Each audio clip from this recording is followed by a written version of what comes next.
तो मेरा मानना है कि अ, मुझे खुद को ही खत्म कर लेना बेस्ट है मेरे लिए, क्योंकि जो मैं पैसे कमा रहा हूँ उसी से मैं अपने दुश्मन को बलवान बना रहा हूँ। वही पैसे मुझे ही बर्बाद करने के लिए यूज हो रहे हैं, और ये साइकिल बढ़ता ही रहेगा, है ना। मेरे ही टैक्सेस के पैसे से ये कोर्ट, ये पुलिस सिस्टम मुझे और मेरी फैमिली को और बाकी लोगों को भी हैरास करेगा जो अच्छे लोग हैं। तो जो सप्लाई है वैल्यू का, उसी को खत्म कर देना चाहिए।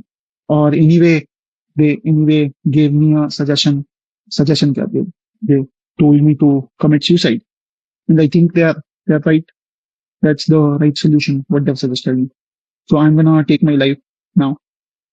ऑल्सो मेरी कुछ आखिरी इच्छाएं भी बताना चाहूंगा मैं। तो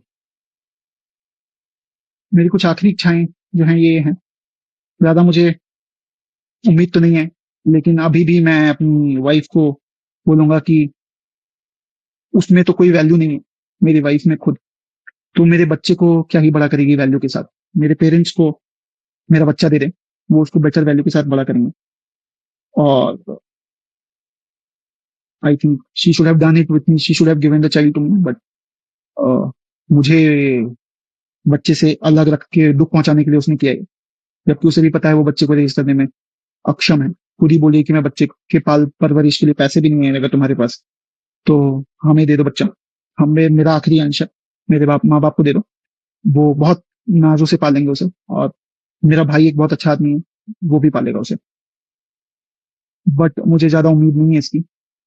दूसरा है, और मैं अपने माँ बाप और भाई को बोलूंगा कि बिना किसी कैमरा के मेरी पत्नी या उसकी माँ या उसके किसी भी फैमिली मेंबर से बिना कैमरा पब्लिक प्लेस के ना मिले। आप पर रेप केस भी लगाया जा सकता है, कोई भी केस लगाया जा सकता है। तो बहुत ध्यान से, अगर किसी भी बात के लिए मिले तो पब्लिक प्लेस पे मिले। बाकी और औरतें होनी चाहिए हमारी तरफ से जो टेस्टिफाई कर सके कि कुछ गलत नहीं हुआ है। कैमरा होना चाहिए, तभी मिले। दूसरा कि मेरी मेरे मरे हुए शरीर के आसपास मेरी पत्नी या उसका परिवार की तरफ से कोई नहीं आना चाहिए। तीसरा, मेरा अस्थि विसर्जन तब तक नहीं होना चाहिए जब तक मेरे हरासर्स को पनिशमेंट नहीं मिलता है, तो मेरा अस्थि विसर्जन ना हो। अगर इतने सारी चीजें, एविडेंस और सब कुछ होने के बाद भी अगर कोर्ट, ये जज और मेरे बाकी के हरासर्स को पनिशमेंट नहीं देती है और बरी कर देती है, तो मेरा जो अस्थि है वहीं कोर्ट के बाहर किसी गटर में बहा देना चाहिए, ताकि मैं ये जान जाऊं हमेशा हमेशा के लिए, मैं ये अपना लेसन सीखता रहूं कि इस देश में क्या वैल्यू है एक लाइफ की। नमस्कार, मैं हूं राजीव सिंह और आप देख रहे हैं click India. Atul Subhash suicide मामले में बेंगलुरु से लेकर जौनपुर तक हलचल है। पुलिस अतुल की पत्नी निकिता सिंघानिया के घर पर नोटिस 3 दिन में हाजिर होने को लेकर चिपका चुकी है।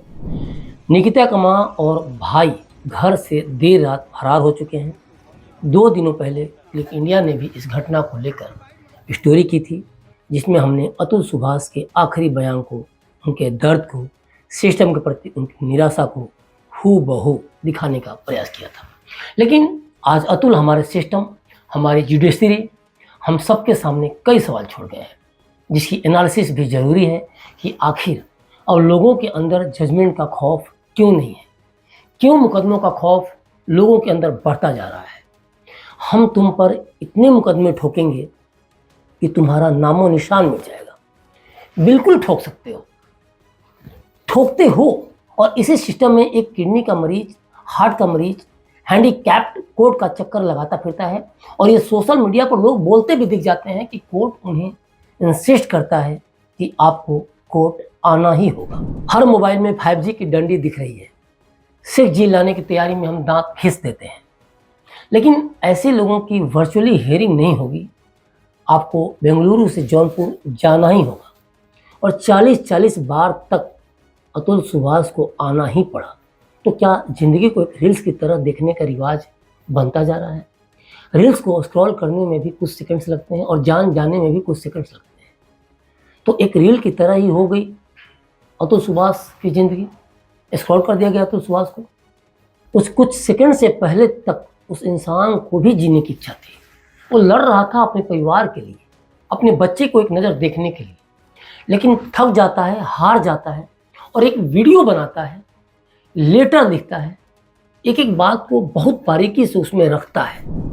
और जिस सिस्टम ने उसकी जान ली, उसी सिस्टम पर एक बार फिर विश्वास करता है और अपने बूढ़े माता पिता, अपने भाई के साथ न्याय की भीख मांगता है। वीमेन प्रोटेक्शन का भला कौन सपोर्ट नहीं करेगा, लेकिन इसी प्रोटेक्शन को कुछ लोग हथियार बनाकर यूज करने लगे। जेंडर इक्विटी, जेंडर जस्टिस के नाम पर इनोसेंट पर केस लादने लगे, तो अतुल सुभाष जैसे लोग न तो पहले शख्स होंगे और न ही आखिरी, और यहाँ इस सिस्टम में बदसूर जारी भी रहेगा। आप चाहे कानून कितना भी बना लें, बदल दें, लेकिन ज़रूरत है मन बदलने की, ऊपर उठने की, क्योंकि बिना मन बदले, बिना चरित्र बदले कुछ भी नहीं बदलने वाला। क्योंकि आप माने या ना माने, शादियाँ इस समय न्यू स्टार्टअप की तरह हो गई हैं। एक फेल तो तलाक, और फिर दूसरी शादी, फिर तीसरी। यही होता है स्टार्टअप में भी, एक फेल तो दूसरे की तैयारी शुरू हो जाती है। या फिर शादियाँ एक्सटॉर्शन रैकेट बनती जा रही हैं, या फिर बिजनेस वेंचर।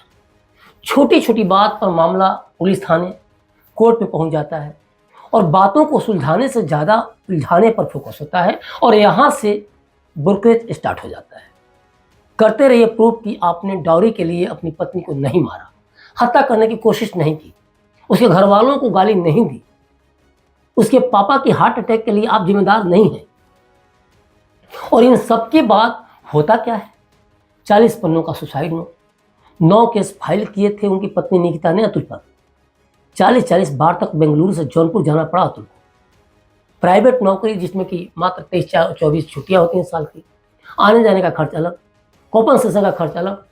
कोई कैसे झेले इस सिस्टम को, और वो भी तब इस सिस्टम से कैसे उम्मीद करे जब एक सिटिंग जज पर ही आरोप हो, जो उसकी हियरिंग कर रही थी केस की। अतुल ने सुसाइड नोट में लिखा है कि जज कहती हैं कि ये केस सेटल क्यों नहीं कर देते। तो अतुल कहते हैं कि मैडम, ये लोग पहले 1 करोड़ की डिमांड कर रहे थे, आपके अंतरिम भरण पोषण के आदेश के बाद 3 करोड़ की डिमांड कर रहे हैं। तो जज कहती हैं कि फिर होंगे तुम्हारे पास 3 करोड़, इसलिए मांग रही है। फिर अतुल कहते हैं कि मैडम, आप याचिका देखिए, इन लोगों ने कैसे इल्जाम लगाया है मेरे और मेरे परिवार पर, कितने सारे केस डाले हैं, मुझे मेरे बच्चे से नहीं मिलने दे रहे, मुझे और मेरे परिवार को परेशान किया जा रहा है, मुझे बेंगलुरु से जौनपुर आना पड़ता है।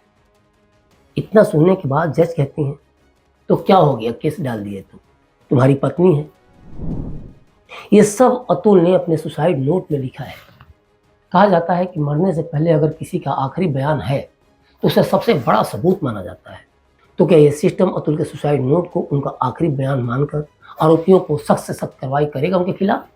क्या ये तर्क गले उतरता है कि अगर पत्नी है तो वो कुछ भी झूठे केस फाइल कर सकती है? अतुल अपने सुसाइड नोट में लिखते हैं कि जब उन्होंने जज से कहा कि मैडम, अगर आप एनसीआरबी का डेटा देखें तो 1 लाख आदमी आत्महत्या कर रहे हैं झूठे मामलों की वजह से। अतुल जज से ये बातें कह रहे हैं, और उनकी पत्नी निकिता सिंघानिया बीच में कूद पड़ती हैं और कहती हैं कि तो तुम भी आत्महत्या क्यों नहीं कर लेते। जब निकिता ने इतना संवेदनहीन जवाब दिया तो अतुल बताते हैं, इस जवाब के बाद जज हंसते हुए मेरी पत्नी को बाहर जाने के लिए कहती हैं। अतुल अपने सुसाइड नोट में कहते हैं कि जज कहती हैं कि ये केस सब झूठे होते हैं, ऐसा ही होता है, तुम अपने और अपने परिवार के बारे में सोचो, ये मामले निपटा लो, हम तुम्हारी मदद करेंगे। फिर अतुल कहते हैं कि ठीक है मैडम, आप सुझाव दीजिए, लेकिन मेरे पास इतने पैसे नहीं हैं। फिर जज कहती हैं कि हम एडजस्ट कराएंगे, मैं 5 लाख रुपए लूँगी और मैं सेटलमेंट करा दूँगी। इसी कोर्ट में जब सेटलमेंट हो जाएगा, बहुत ही रीजनेबल अमाउंट है, इतना पैसा कमाते हो तुम, निकिता भी एडजस्ट करेगी, नहीं तो जीवन भर तुम और तुम्हारे माँ बाप कोर्ट कचहरी के चक्कर काटते रहेंगे। जज की ये बातें सुनकर अतुल कहते हैं कि मैडम, मेरे पास इतने पैसे नहीं हैं, हमारे पास सारे सबूत हैं, मेरी पत्नी के जीरा में कितनी बातें निकल के आई हैं, आप हमारा केस मेरिट पर सुनो। अतुल की ये बातें जज सुनती हैं और कहती हैं कि ठीक है, तुम्हारा केस मेरिट पर ही सुनेंगे, तुम बाहर जाओ। ये सारी बातें अतुल ने अपने सुसाइड नोट में लिखी है। सोचिए, ये हाल है हमारे सिस्टम का।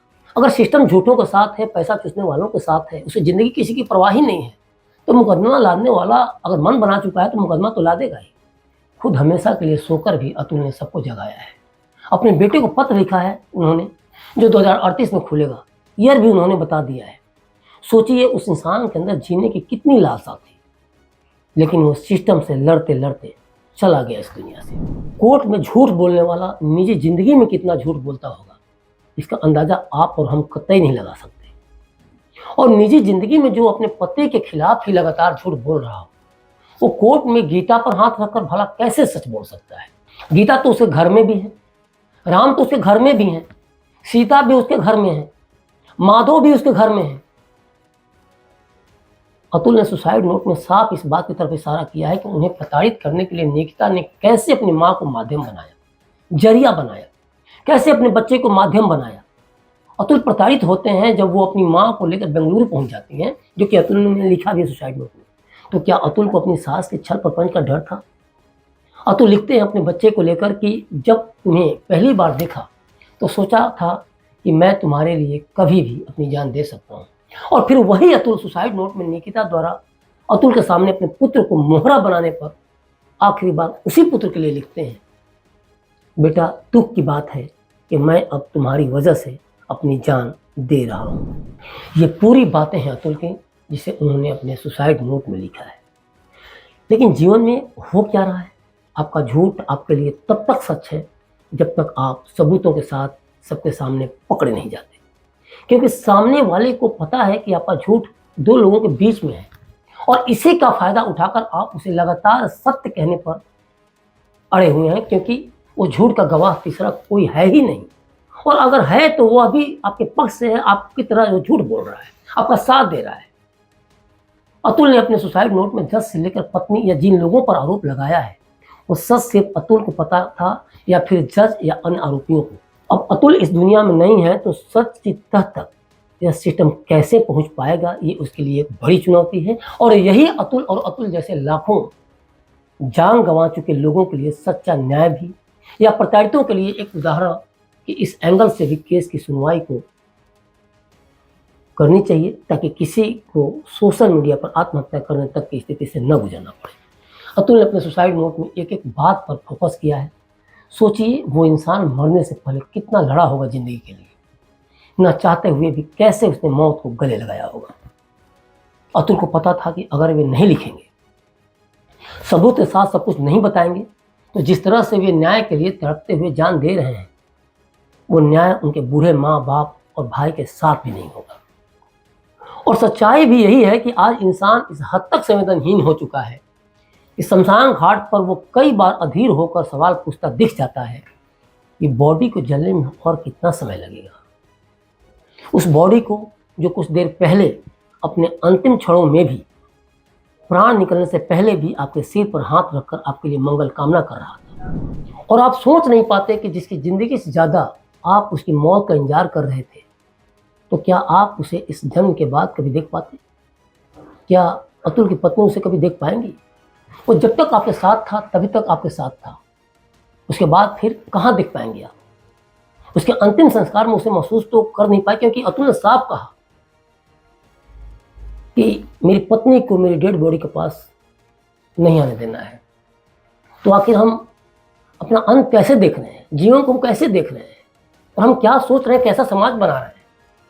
बहरहाल आपकी इस पूरी खबर पर क्या प्रतिक्रिया है, हमें कमेंट बॉक्स में कमेंट करके जरूर बताएं और बने रहें क्लिक इंडिया के साथ। शुक्रिया।